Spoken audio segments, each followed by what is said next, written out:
ఈనాటి కార్యక్రమానికి అధ్యక్షత వహించిన ప్రిన్సిపల్ గారు, అలాగే ఈ కార్యక్రమం నిర్వహిస్తున్నటువంటి విమెన్ ఎంపవర్మెంట్ సెల్ వారికి ముందుగా నేను కృతజ్ఞతలు తెలియజేసుకుంటున్నాను. ఇంత చక్కటి ప్రోగ్రాంకు నన్ను కూడా ఒక విశిష్ట అతిథిగా ఆహ్వానించినందుకు, ఇలాంటి ఒక కార్యక్రమంలో ఇంత లైవ్ డిస్కషన్లో నేను పాల్గొంటూ నేషనల్ సెమినార్లో మీరందరితో పాటు నేను కూడా పార్టిసిపేషన్ చేయడానికి అవకాశం ఇచ్చినందుకు మరీ కృతజ్ఞతలు తెలియజేసుకుంటున్నాను.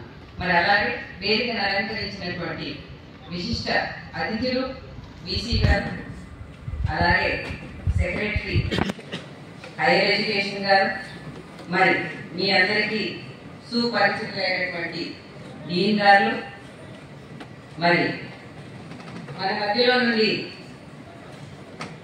వెళ్ళిపోయినటువంటి గాయని లక్ష్మి గారు, మీ వైస్ ప్రిన్సిపల్స్ ఇద్దరు, మరి అందరికంటే ముఖ్యంగా ముఖ్య అతిథి మన ప్రియతమ మినిస్టర్ గారికి అందరినీ కూడా పేరు పేరున నమస్కారం తెలియజేసుకుంటున్నాను.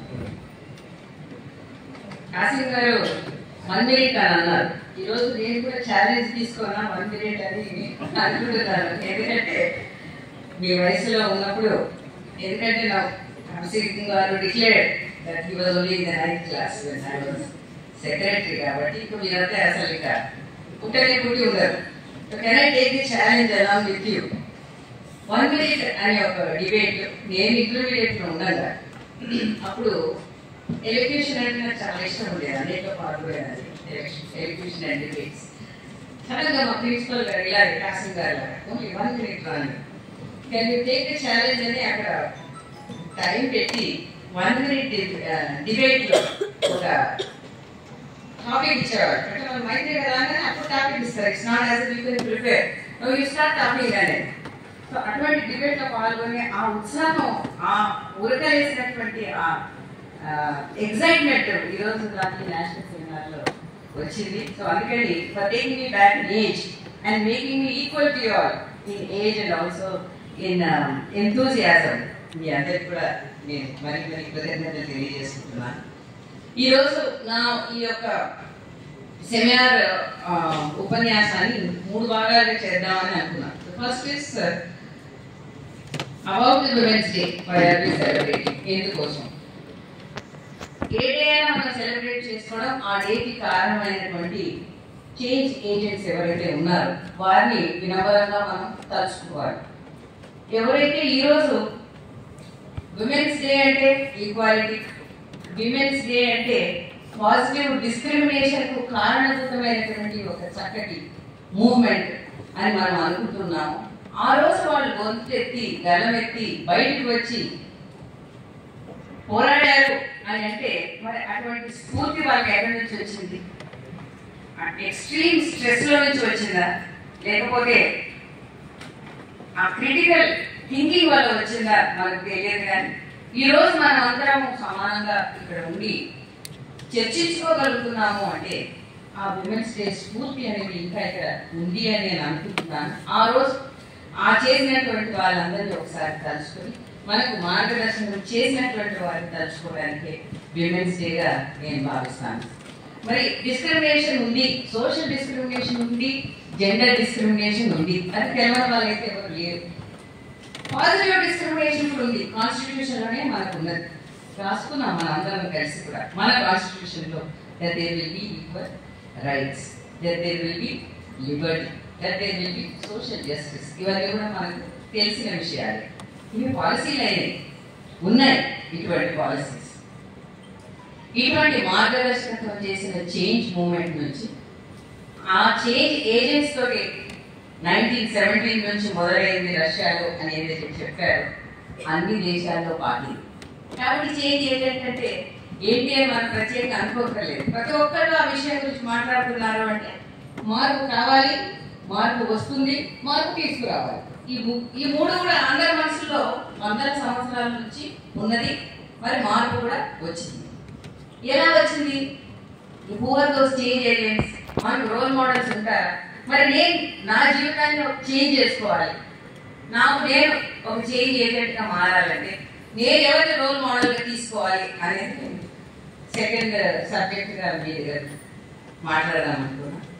రోల్ మోడల్స్గా చాలా మంది ఉన్నారు. పాజిటివ్ డిస్క్రిమినేషన్ వల్ల ఏదైతే ఎడ్యుకేషన్లో అందరికీ అకాడమిక్ సీట్స్ రావాలి, స్కూల్లో అయితేనే, కాలేజీలో అయితేనే, యూనివర్సిటీలో అయితేనే మనకు ఏం డిస్క్రిమినేషన్ అనేది లేదు, రిజర్వేషన్ కూడా లేదు.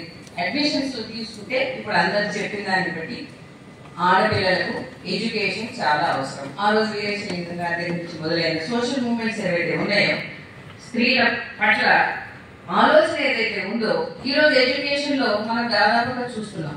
మనందరికీ కూడా యాక్సెప్టెడ్, ఇంట్లో తండ్రులకు కానీ, ఇంట్లో అన్నలకు కానీ, అలాగే భర్తలకు కానీ, చదువులేని అమ్మాయి అనే కంటే ఈ అమ్మాయి డబుల్ చేసింది, లేకపోతే రీసెర్చ్ స్కాలర్ గా ఉంది, లేకపోతే ఇన్ని డిగ్రీలు ఉన్నాయి ఈ అమ్మాయికి, ఈ మా కుటుంబంలో స్త్రీ అని గర్వంగా చెప్పుకోగలిగేలాగా యాక్సెప్టబిలిటీ ఫర్ ఎడ్యుకేషన్ అయితే వచ్చింది. మీకు అందరికీ తెలిసిందే. దాంట్లో ఎంతమంది ర్యాంక్స్ వస్తున్నాయి, రాలేదు అనే విషయం పక్కన పెడితే అసలు క్లాస్ రూమ్ లో ఎక్కువగా కనిపించేది, శ్రద్ధగా చదువుకునేది, పాస్ అయ్యేది కూడా ఆడపిల్లలే అని రిజల్ట్స్ ద్వారా కూడా అనాలిసిస్ చాలా మంది చేస్తూ ఉంటారు, మీరు వింటూ ఉంటారు. మరి నెక్స్ట్ కనుక మనం చూసుకుంటే నెక్స్ట్ లెవెల్లో ఎక్కడ మనకి ఎక్కువగా కనిపిస్తారు, ఎడ్యుకేషన్, హెల్త్ సెక్టర్. ఇవి రెండే కదా మనకు ముఖ్యమైనది. మనకు మెదడు ఉంది, ఆలోచన థింకింగ్ ఉంది, హృదయం ఉంది అని చెప్పారు కాసిం గారు. అలనాటి చలం గారు అలా మాట్లాడారు. మరి నెక్స్ట్ది మనం హెల్తీగా ఉంచుకుంటున్నామా, మన ఫ్యామిలీని బాగా హెల్తీగా పెట్టుకుంటున్నామా అంటే హెల్త్ సెక్టర్లో మనకు బాగా గుర్తించేది టీచర్ల తర్వాత నర్సులు. చాలా మంది టీచర్స్ మనం ఫస్ట్ చూసేది 99% లేడీస్ నే చూస్తాం. సిమిలర్లీ హాస్పిటల్కి వెళ్ళినప్పుడు కేర్ అనేది చాలా మృదువుగా, ఆప్యాయంగా మాట్లాడి మనకు ఆ రోగాల నుంచి స్వాంతాన్ని చేకూర్చేది చక్కటి మాటలతో, అలాగే ట్రీట్మెంట్ తోటి మనం నర్సులను చూస్తాం. But when you see lady principals, when we see lady doctors, it's a different kind of a feeling. వీళ్ళు కూడా ఆ ఒక సెక్టర్ లో ఉన్నతమైనటువంటి స్థితిలో ఉన్నారు. ఈ అమ్మాయి కేవలం డాక్టర్ చెప్పిన ఇంజెక్షన్ ఇవ్వడం లేదు, అసలు నా రోగానికి మూల కారణం ఏంటి అన్నది కూడా ఈ అమ్మాయికి తెలుసు అనే ఒక ఫీలింగ్. సో ఇవి మనం కామన్ గా ప్రాక్టికల్ గా మనం చూస్తున్నటువంటి విషయాలు. సిమిలర్లీ మీరు ఆర్మ్డ్ ఫోర్సెస్ తీసుకోండి, పోలీస్ ఫోర్సెస్ తీసుకోండి, in different sectors, science and టెక్నాలజీలో కూడా మనం చంద్రయాన్ని పంపించాం, మార్స్ పంపించాం, రాకెట్లు పంపించాం. అంటే the first thing you learn about is the sciences. So దీనికి ఒక చక్కటి కొటేషన్ ఈ మధ్య నేను చదివాను and I was very impressed. Women's day celebration చేసుకుంటే ఒక పెద్ద మనిషి ఎవరు అన్నారట, విమెన్స్ డేలో విమెన్ పురుష ప్రపంచంలో ఎలా ఒదగాలి అని చాలా మంది చెప్తుంటారు. బట్ ఈ ఎంటైర్ వరల్డ్ లో 50% anyway is there's. Why should they want to be in anybody else's world? So ఇందాక ఎవరు అన్నారు, స్పేసింగ్ అనేది అందరికీ ఉండాలి. Absolutely perfect. అందరికీ స్పేస్ ఉన్నటువంటి గ్లోబు, ప్రపంచము, అర్థం మనకు ఉన్నాయి. అందరికీ సమానమైనటువంటి అవకాశాలు కూడా ఉన్నాయి. కాబట్టి భగవంతుడు మనని మన స్పీషీస్ లో ఇద్దరిని సృష్టించాడు. We have to further our కాబట్టి మనం ఇలాగా వేరుగా మనల్ని సృష్టించాడు. ఎందుకంటే మనం టుగెదర్ ఉన్నప్పుడే మనం ముందుకు వెళ్తాం. Maybe that is the main reason for which we were born into 2 genders. But మన స్పీషీస్ లో మనం రెండే ఉన్నాం. మనం ముందుకు వెళ్ళాలంటే, మనం కలిసి వెళ్ళాలి అంటే మనం సమానంగా అన్ని రిసోర్సెస్ ని మనం పంచుకోవాలి. అలాగే మనం వాటి నుంచి ఒక సొసైటీ శ్రేయస్సును కూడా మనం ప్రొడ్యూస్ చేయగలుగుతాం అని ఒక ఫీలింగ్ తో, ఒక పాజిటివ్ భావనతో కనుక మనం ముందుకు వెళ్తే, ఎవరు అన్నట్టు why should you fight for it, there is enough space for everybody. అయితే ఇలా మనం అనుకోవాలి అంటే మనకు యాక్షనబుల్ పాయింట్స్ ఏంటి? That is my third part. మీరు అందరూ చెప్పారు, మేము కూడా చదువుకుంటున్నాము, మాకు కాంపిటీషన్ లో ఇన్నే ఉన్నాయి, మరి అకాడమిక్ సీట్స్ కూడా అన్ని ఉన్నా కూడా మనం లేడీస్ చాలా బాగా ఉన్నారు అని చెప్పారు. సిమిలర్లీ కాంపిటీషన్ లో కూడా అన్ని సీట్సే ఉన్నాయి కదా. మరి 33% రిజర్వేషన్ విమెన్ కూడా ఉంది కదా. ఈవెన్ ఇన్ ఎలక్షన్స్ లో కూడా పొలిటికల్ రిప్రజెంటేషన్స్ కూడా పాజిటివ్ డిస్క్రిమినేషన్ అనగా రిజర్వేషన్ అనేది ఉన్నది. ఇప్పుడు మనం ఈవెన్ పార్లమెంట్ లో కూడా 50% రిజర్వేషన్ కావాలి అని అంటున్నాం. పంచాయతీలలో 50% women కి మనం ఇచ్చుకున్నాం. ఎందుకోసము అంటే there is a growing feeling half of the world is always belonging to the other gender. ఈ రియలైజేషన్ రావాలి అంటే అంత తొందరగా వస్తుందా? అసలు ఎందుకు రావడం లేదు? మరి 100 years నుంచి అక్కడి నుంచి కూడా ఇక్కడి నుంచి వస్తే మరి ఇంకా లక్ష్మి గారు పాడిన పాటకు కానీ లేకపోతే ఆ ఇంటెన్స్ కాంపిటేటివ్ స్పిరిట్ అని ఏదైతే మన జర్నలిజం అబ్బాయిలు ఇక్కడ చెప్పారో ఆ స్పిరిట్ కానీ మనకు ఉన్నాయి అంటే మనం ప్రూవ్ చేసుకోవాల్సింది ఉందా?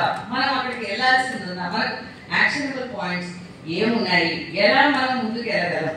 హార్డ్ వర్క్ అన్నారు, డిసిప్లిన్ అన్నారు, ఎడ్యుకేషన్ అన్నారు. మన ప్రియగా మా నాయకురాలు మినిస్టర్ గారు ఏం చెప్పారు? నేను ఒకటే నమ్ముకున్నాను, నా ఎడ్యుకేషన్ నమ్ముకున్నా, నా నాలెడ్జ్ నమ్ముకున్నా, నేను పబ్లిక్ సర్వీస్ చేద్దాం అనుకున్నాను. కాబట్టి ప్రతి క్షణం అనుక్షణం నేను ప్రజల మధ్యలో ఉన్నాను. వారి ద్వారా నాకు వచ్చినటువంటి ఎక్స్పీరియన్స్ ఏవైతే ఉన్నాయో అది నేను ముందుకు తీసుకెళ్ళాను. సో ఆడపిల్లలు కూడా ఒక గోల్ పెట్టుకుని ఇది కావాలి, లేదా మగ పిల్లలు కూడా మాకు ఇది కావాలి, కెరియర్ లో మేము ఇలాగ ఉండాలి అని కనుక మీరు అనుకునేటట్టయితే మీకు వచ్చే ఆబ్స్టికల్స్ ఏంటి? ఇక్కడ నేను ఈక్వల్ గా మాట్లాడుతున్నాను, neutral, I'm not speaking of any gender. So there are lot of issues కదా. మీరు ఒక పరీక్ష రాయాలంటే ముందు ఆ పరీక్ష గురించి తెలియాలి, కష్టపడాలి, సిలబస్ తెలియాలి, పాట క్వశ్చన్ పేపర్లు చూస్తారు, కోచింగ్ తీసుకుంటారు, గ్రూప్ డిస్కషన్స్ చేస్తారు, లేదా 18 hours a day కష్టపడతారు. అవునా? Both women and men can do it very well. But 90% of both men and women face lot of problems in getting into a livelihood. Why? అక్కడ that is where you want to become a change. మగవాళ్ళకు ఆడపిల్లలు వస్తున్నారు అనే కాకుండా అరే వీడు నాకంటే ఎక్కువ చదువుకోలేదు, వీడెందుకు వస్తున్నాడు, వాళ్ళకి వచ్చింది అంటే విమెన్కి వచ్చినాక రిజర్వేషన్ వల్లే రావచ్చు, లేదు వీళ్ళకి వచ్చిందంటే సోషల్ రిజర్వేషన్స్ ఉన్నాయి కాబట్టి వాళ్ళకి వచ్చింది, నేను వాళ్ళకంటే బాగా చదివాను, నా మెరిట్ లిస్ట్ అనేది నేను పైన ఉంది, అయినా కూడా నాకు రాలేదు. So these are the different things, obstacles that we seem to be facing when we're thinking about careers. అది కాలేజీలో యూనివర్సిటీలో చదివినంత సులభమైన విషయం కాదు. It is a very very complex thing. It is more or less like our family. ములుగులో అబ్బాయి చెప్పారు, నేను నా కన్నులతో డిస్క్రిమినేషన్ చూశాను, కానీ how can I tell my own family member, నా బాబాయ్కో మా అత్తమ్మకో నేను చెప్పాలి అంటే వారు ఒప్పించాలి. ఈ అభిప్రాయం అందరూ సమ్మతితో, ఇది సమాజ శ్రేయస్సు కోసం పుట్టినటువంటి పాజిటివ్ డిస్క్రిమినేషన్. వాళ్ళని గవర్నమెంట్ స్కూల్ పంపించి ఇంకొకరిని ఇంకొక స్కూల్ పంపిస్తే మన ఇంట్లోనే మనకు డిస్క్రిమినేషన్ అనేది ఉన్నది అనే భావన అబ్బాయికి వచ్చింది, కానీ పెద్దవాళ్ళకి రాలేదు. మరి ఎందుకు రాలేదు? వాళ్ళు ఎలా ఒప్పించాలి? సిమిలర్లీ మీరు కెరియర్ కి వచ్చినప్పుడు సమ్ ప్రాబ్లమ్స్ అనేవి రావచ్చు. అసలు ఆడవాళ్ళకి అప్లికేషన్ పెట్టలేకపోవచ్చు, అసలు ఎంబీబీఎస్ లో సీట్ వస్తే కూడా మానిపించేసి పెళ్లి చేయాలి ఆడపిల్లలకు, చేస్తారా? But similarly boys also sudden గా there is a death in the family, some calamity in the family, చదువు వదిలేసి ఎంతో మంది కుటుంబ పోషణ కోసం ఇమీడియట్లీ ఇంటర్మీడియట్ లెవెల్లో 19 ఏళ్లకు 20 ఏళ్లకు అన్ని మానేసుకుని they have to get into career. So livelihood issues వచ్చినప్పుడు ప్రాబ్లమ్స్ కానీ స్ట్రగుల్స్ కానీ లేనటువంటి జెండర్ ఏం లేదు, అందరికీ సమానంగా ఉంటాయి. కానీ కొంతమందికి ఎక్కువగా ఉన్నాయా? మల్టీ టాస్కింగ్ గురించి ఇక్కడ మాట్లాడతాము. ఎందుకు మల్టీ టాస్కింగ్ అని అంటున్నానంటే, ఇందాక కాసిం గారు కూడా చెప్పారు, నేషనల్ ఇన్కమ్ అకౌంటింగ్ లో హౌస్ హోల్డ్ వర్క్ ఒక వాల్యుయేషన్ కూడా యాడ్ చేయాలి అనేది చాలా పెద్దగా వచ్చినటువంటి విషయం. ఇక్కడ ఎకనామిక్స్ స్టూడెంట్స్ ఉంటే మీకు తెలుస్తుంది.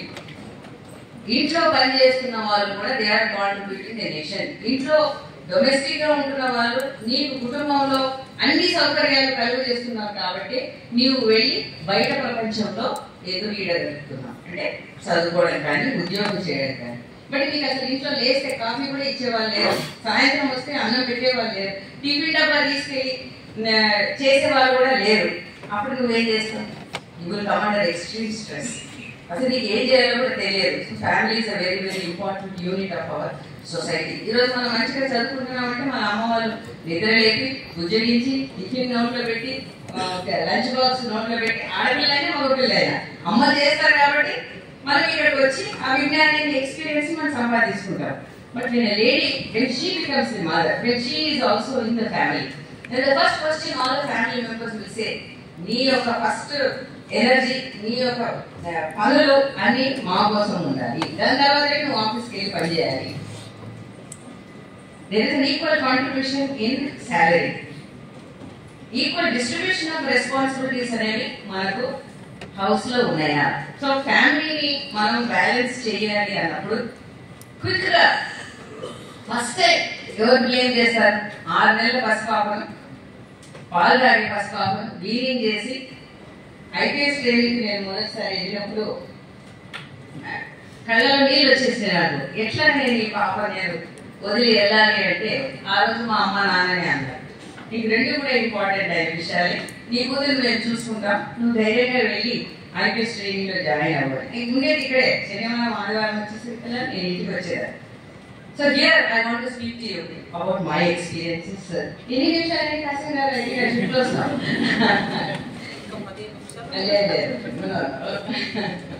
So I come to my part, maybe because you want to know how I reached this stage. So నేను 3 అమ్మాయిలు 1 అబ్బాయి ఉన్న కుటుంబంలో నుంచి వచ్చాను. నేను మొదటిదాన్ని కాబట్టి ఇమ్మెన్స్ ప్రెషర్. నాకు 13-14 సంవత్సరాలు వచ్చినప్పటి నుంచి పెళ్లి చేయండి అని మా కుటుంబ సభ్యులందరూ కూడా. నేను 13 yearsకే 10th class క్లియర్ చేశాను. చేసిన తర్వాత మాకు ఇంటికి ఎప్పుడు కూడా పెట్టుకోవట్లు వచ్చేవారు. ఈ అమ్మాయి పెళ్లి చేసేయండి. ఆఖరికి కొంచెం ధైర్యం చేసుకుని అలాగా మా నాన్నగారు 10th class నా కూతుర్ని నేను పెళ్లి చేయను, minimum at least she should become a citizen, అది లేకుండా నేను పెళ్లి చేయను అని చెప్పారు. ఈరోజు ఆయన ఇక్కడ కలుసుకోవడం అనేది నా అదృష్టం. If you didn't take that decision it would have been very difficult for me. But ఆ లెవెల్ నుంచి వచ్చేసి డిగ్రీ కూడా అయిపోయి పోస్ట్ గ్రాడ్యుయేషన్ అయిన తర్వాత I could stop that marriage. So 84లో నాకు పెళ్లి అయిన తర్వాత నేను ఒకటే ఒక రిక్వెస్ట్, ఆ పెళ్లి చూపులు ఆడకి కొంచెం గొంతు తెచ్చుకుని అప్పుడు ధైర్యంగా అడిగాడు, నేను సివిల్ సర్వీసెస్ రాద్దాం అనుకుంటున్నాను, నేను రాయొచ్చా, నాకు ఏం అబ్జెక్షన్ లేదు అంటే నేను ఏం మాట్లాడకుండా నేను పెళ్లి చేసుకుంటాను అని ఆ రోజు నేను అడిగాను. Then yes, that was agreed upon and రాశారు. పెళ్లి అయిన మరుక్షణం నుంచి మరుసటి రోజు నుంచి ఇక్కడే, అప్పుడు ఓన్లీ ఒక స్టడీ సర్కిల్ ఉండేది. ఇది మన రామచంద్ర రౌస్ ఉండేది కానీ రౌస్ చేయలేదు, ఆర్సీ రెడ్డి గారు ఉండేవారు. ఆర్సీ రెడ్డి గారి కంటే ముందు హైదరాబాద్ స్టడీ సర్కిల్ ఉండేది. అదే హిస్టరీ, ఎకనామిక్స్, పాలిటిక్స్ నాది, ఎంఏ ఎకనామిక్స్. ఎంపీలో జాయిన్ అయ్యాను కానీ నేను చేయలేదు. కానీ ఆఫ్టర్ దట్ నేను ఉద్యోగంలో చేస్తున్నప్పుడు ఎంఏ ఇన్ పబ్లిక్ పాలసీ కూడా చదివాను న్యూయార్క్ కొలంబియా యూనివర్సిటీలో. సో ఆ పరీక్ష రాసేటప్పుడు ఆ హైదరాబాద్ స్టడీ సర్కిల్కి వెళ్ళేసరికల్లా నేను 6 months ప్రెగ్నెంట్. ఆ 7th month 8th month ఆ 3 నెలలు నేను హైదరాబాద్ స్టడీ సర్కిల్. అప్పుడు ఈ రోడ్లు ఇంకా చక్కగా ఉండేవి, నేషనల్ హైవే లాగా చాలా గతుకుల రోడ్డుగా ఉండేది. ఏ రీజన్ అయితే ఏముంది, నాకు ప్రిమేచర్ బేబీ పుట్టాడు అన్నమాట. నాకు తులసుడు కొడుకు. 2వ రోజు నేను పోగొట్టుకున్నాక that was about September. Prelims pass అయ్యాను. అక్టోబర్ నవంబర్ ఇంకా మెయిన్స్కి వచ్చింది. మెయిన్స్ రాయాలా లేదా, ఏడ్చుకుంటూ కూర్చోవాలా, ఏం చేయాలి, ఏమి లేదు అంటే again I had lot of support from my family. లేదు నువ్వు రాయి, కొంచెం నీకు మనసు డైవర్ట్ అవుతుంది. సో ఎప్పుడో థింకింగ్, నేను చదువుకుంటే నా ఫ్యామిలీ లైఫ్ అనేది నేను పోగొట్టుకుంటానా, ఏదైనా చేయాలి ఇది అని.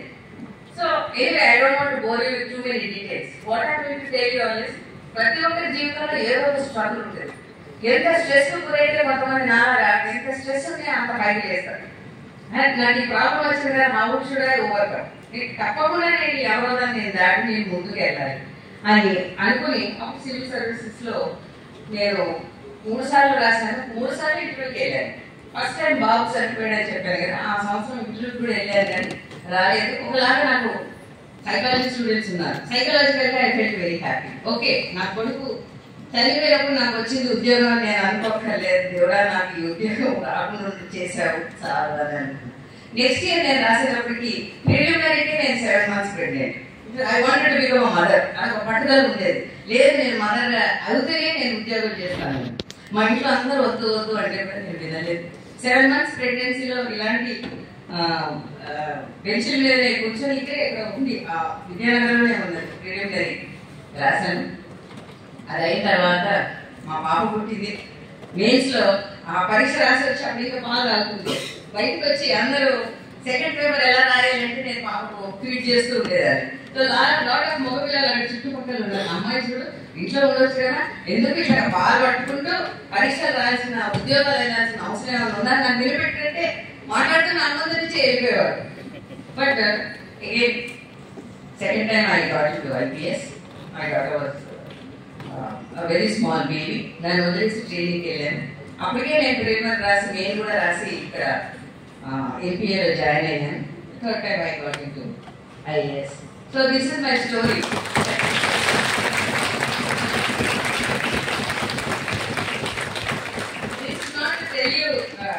I was not victimized by the society or I didn't have opportunities. లేకపోతే ఆ టైంలో ఇవన్నీ ఆలోచన చేయలేదు. ఆ టైంలో ఒక పని తీసుకుంటే దాన్ని ఒక ముగింపు పలకాలి. ఒక పనిలో మనం కంపల్సరిగా సక్సెస్ అనేది సాధించాలి. ఇది ఒక పట్టుదల మనకు ఈ యొక్క లెక్చర్ హాల్స్ నుంచే, యూనివర్సిటీ నుంచే, ఇటువంటి టీచర్స్ నుండి ఎంతో మంది ఎంకరేజ్ చేస్తారు. నువ్వు రాస్తున్నావా అని నువ్వు రాయాలి, అనేకమా అని నువ్వు వెనకబడిపోయావు, నువ్వు వెనక పడకూడదు, నీకు ఆ కెపాసిటీ ఉంది, నువ్వు ముందుకు రా అని నాకు చెప్పని టీచర్ లేదు.